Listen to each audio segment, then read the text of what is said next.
With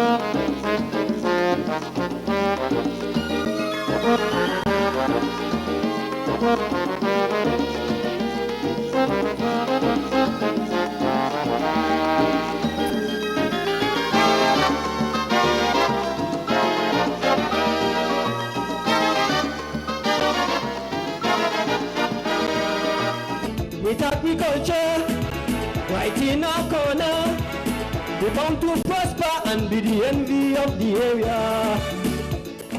Mrs. Evelyn Henville, Executive Director of the Nevis Historical Conservation Society, Captain John House from Montserrat, Miss Jessica Burkell, and Anna Mates from the Station National Parks, permanent secretaries and other government officials, Mr. Mark Williams, Director of Marine Resources from St. Kitts, staff from the Nevis Department in Nevis, stakeholders, ladies and gentlemen, members of the press, good morning.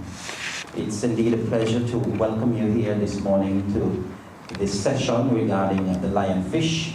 I'm sure many of us would have heard lots about the lionfish and the dangers of the lionfish in the waters of St. Kitts and Nevis. Of course, if you would have glanced very quickly at the quick facts that you would have received coming in this morning, you would realize the dangers of this little tiny sea creature. And we're here this morning to learn a lot more about the lionfish. And of course, during the course of this week, during the course of the workshop, which you will hear a lot more from Mrs. Henville, we will try to come up with solutions as to how we can deal with the lionfish. So we're indeed very happy to have you and delighted to have you, and we trust that you will participate and we'll have some meaningful discussions this morning. At this point in time, I would like to call on Mrs. Evelyn Henville, Executive Director of the Nevis Historical and Conservation Society, for some opening remarks. Mrs. Henville. Allow me to adopt the protocol that Master of Ceremonies have put in place. Good morning, one and all, and we thank you for being here.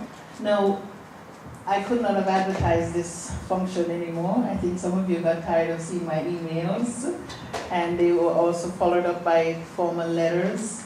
So, as God will have it, we welcome you who are here this morning, and you're the ones who we really need to get this information to, because you will be the ones who will transfer it onto the rest of the general public who needs to have it. In the front cover of your program, I put 3 lovely pictures of that beautiful fish. I don't think you can imagine anything as beautiful as that. And to hear how destructive this invasive species is quite amazing. Today we decided that it was time for us to bring this to our general public in Nevis, because like all other Caribbean islands, St. Kitts and Nevis, we are now faced with this problem of the lionfish. Some of you may wonder, well, where is it coming from? In 1992, history shows that when Hurricane Andrew hit the Miami coast, the aquarium got destroyed, and in it there were about 6 to 8 lionfish which got into the waters. And from that 6 to 8, six to eight of them, since 1992, now the entire Caribbean nations, small islands, are all affected by this increased spread of the lionfish. Some islands have been proactive in realizing their threat, and they have built awareness programs, but we have yet to do that, and it is time that we do this. After hearing about the fact that this invasive species is here in our waters, as close as the Charlestown Pier, it has been sighted, as close as the Orly Pier, where many of our children jump off when they're on outings. It's around the pier. Fishermen have been catching them there. So it's time for us to be proactive. Otherwise, we may see the day when we don't want to go to the beach. We don't want to take our children to the beach. So therefore, it's time that we become proactive.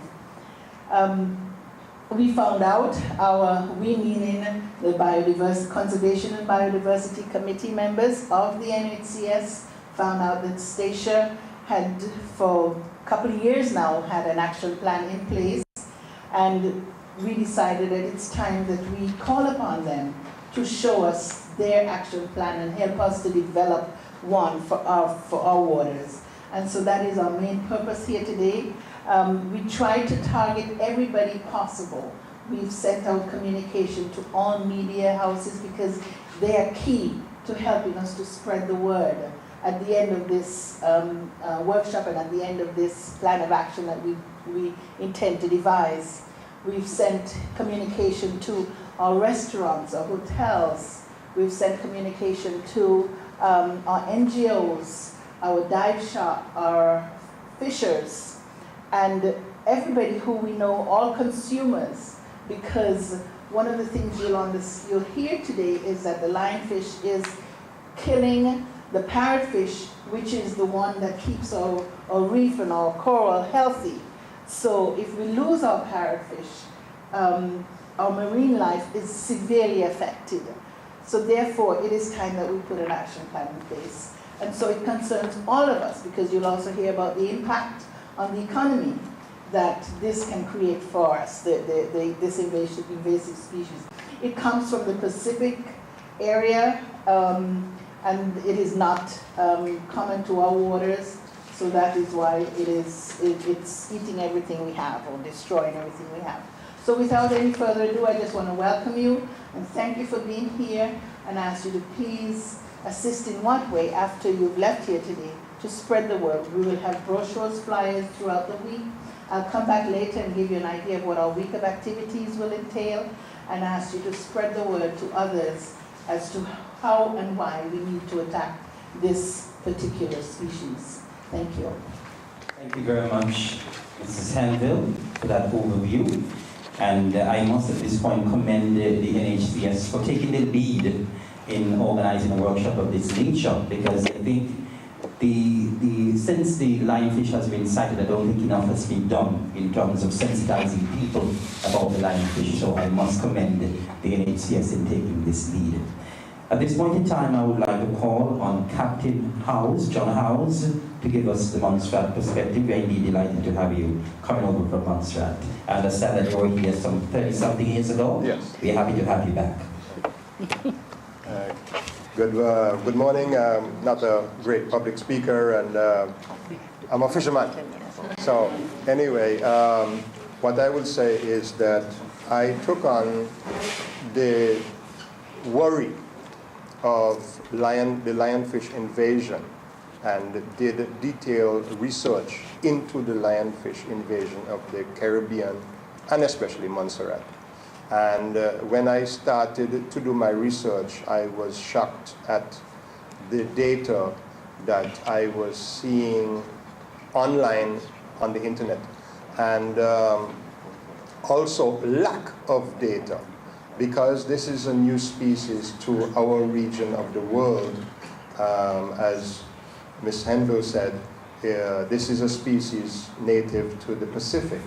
Now, some marine biologists will contend that in the 80s, a few lionfish were seen around the Bahamas. Now, in 1992, Hurricane Andrew, this is documented that 1992, 4 to 6 or maybe 8 lionfish escaped in Miami and into the Biscayne Bay. Now, the Gulf Stream passes in front of that area, and I'm sure that these marine biologists from Statia would elaborate more on it. If not, I can elaborate more on it. And this species of lionfish is different to our type of fish. Our type of fish, maybe twice a year or so, will spawn out its eggs, and the male fertilize them, and that's it for a couple of months. But these species of fish, they spawn 2 egg sacs with between 8 to 20,000 eggs in each one, in a mucus sac. And this mucus sac after it is fertilized, floats up to the surface and is carried by the currents. Now, when I did my research, and knowing fish, because since the time I could walk and talk, I have been catching fish, spearing fish, etc. And I know how schools of fish swim. And I said, well, how could Barbados, which is an island up in the Atlantic by itself, have lionfish? So I said, there must be something else behind this.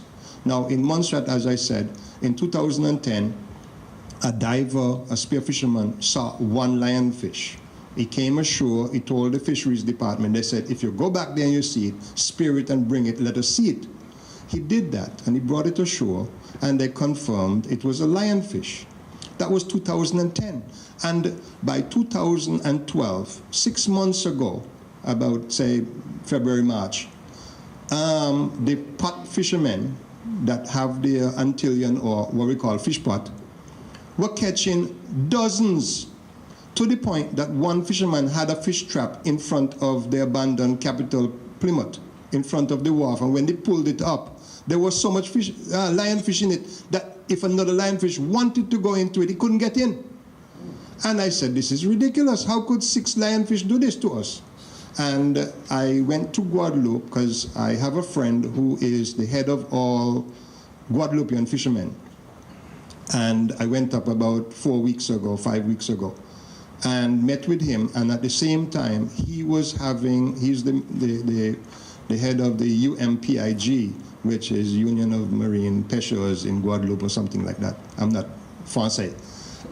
So I met with, because the UMPIG is affiliated with the government, is a government organization that looks after the fishermen of Guadeloupe. The marine biologist there, his name is Nicholas. I sat down with him for about an hour and a half, and I was shocked at what I heard. Now, I'm saying all this to come back to Montserrat by saying that the same friend that I went to visit, a previous couple of weeks prior to that, he was up in 30 or so miles up in the Atlantic going to catch these dolphin fish. And as you know, and I'm reverting back to my original saying, by 2010, it was first spotted. Now, around 2010, all the islands in the Caribbean here were complaining that there's a whole bunch of seaweed washing up on the beach. And I'm saying, he's 30 miles up in the Atlantic into close to the Sargasso Sea, and the sargassum seaweed, and he sees this white bucket floating, and when he picks it up, because it looked like a good bucket he could use on his boat, there were 8 baby lionfish inside of it. So I said to him, this is where they're coming from. The egg sacs are going up the Gulf Stream, and then eddies off the coast of the United States is causing the current to go around into the Sargasso Sea and take these egg sacs that are connected to the sargassum weed, and they're hatching out in the Sargasso Sea. Now, the Sargasso Sea is a natural breeding ground for, or nursery for the pelagic fish of the ocean. So the flying fish lay their eggs on the Sargasso weed, the tuna, the dolphin all spawn, and their young take shelter in the Sargasso weed. And when the pieces of the Sargasso weed rafts, as it's called, break off and come down through the Caribbean, that's how they're bringing the juveniles with them and introducing them into Montserrat. So what happened now is that because so many people have been broadcast the dangers of the lionfish from its spines, the fishermen of Montserrat don't want to touch it. And you go and tell them, well, you can eat it. He said, eat, and not even touching it.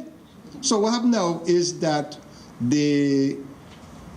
I've tried education programs and directed some of them who have internet to look at videos of how lionfish are cleaned. And they are tasty.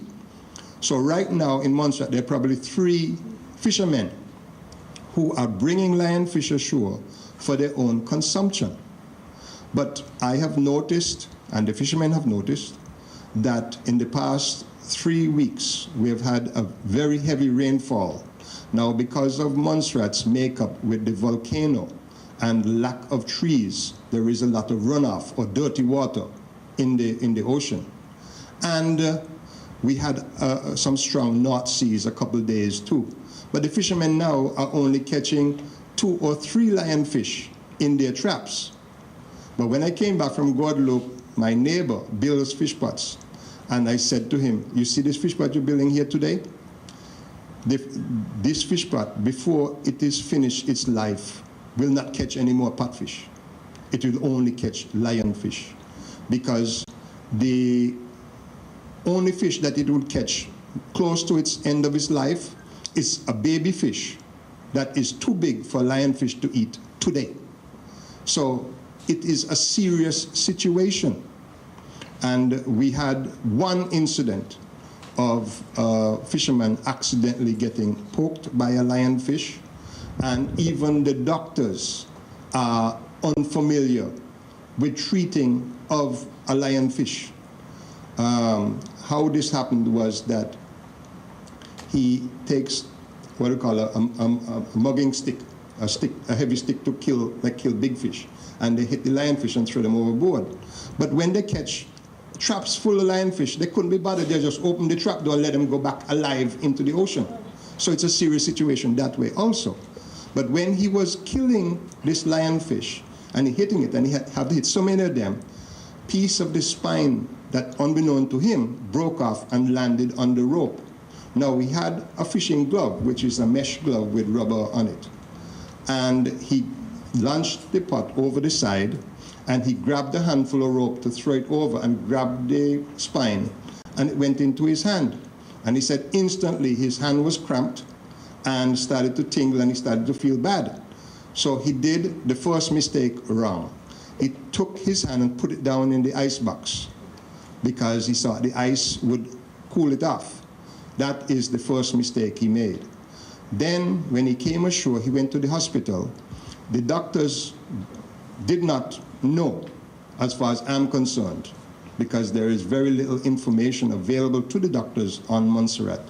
And the fishermen have not been informed that the first thing you do is to try and get your hand into hot water, as hot as you can bear it, with a little bit of Epsom salts in there, and it will cause neutralize the venom. Now, what happened now is that if you get poked on your body, well, then that's a different thing.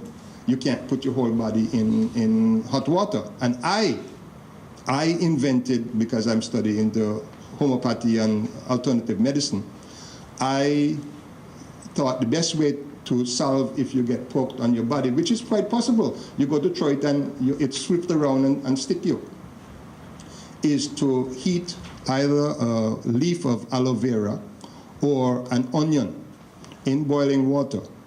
And once it's hot enough, you slice open the aloe vera or the onion, because it holds the heat a long time, and put it, say if it went on your body, and put it on your body. So, because heat causes the venom to neutralize. And this is something I made up. But because there is lack of information. So anyway, in Montserrat now, for the past 2 weeks, 3 weeks, there's been a reduction in them. Now we have in Cars Bay 26 boats that most of them have traps. And so you have, most of the fishermen have between 50 and 100 traps. So that's a lot of thousands of lionfish they're catching. Now if they can kill those lionfish, it'd be a good thing. But the fishermen, they want no part of a lionfish. And then when this guy went to the hospital and had to get a handful of pills and 3 injections, they gave him 3 injections. What they gave him, I don't know. So the fishermen say, well, I don't want no 3 injection, I don't want no handful of pill, and I'm not touching them. So that is the dilemma, and if they're not touching them, they're not going to eat them. So we have to educate the public about this. And I am willing to answer any questions after this. We have a question period after. I'll answer any questions, and that's what I'll say for today.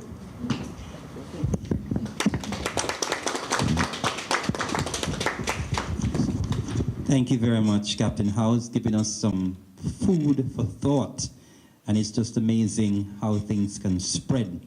And of course, I being in the agriculture industry know how invasive species can come in and how they can spread. I was at a workshop in Trinidad about 4 years ago, and a lot was said about the lionfish. At that time, it was not in the Caribbean waters, and it's amazing how it has come and how it has spread. So thank you very much, Captain House.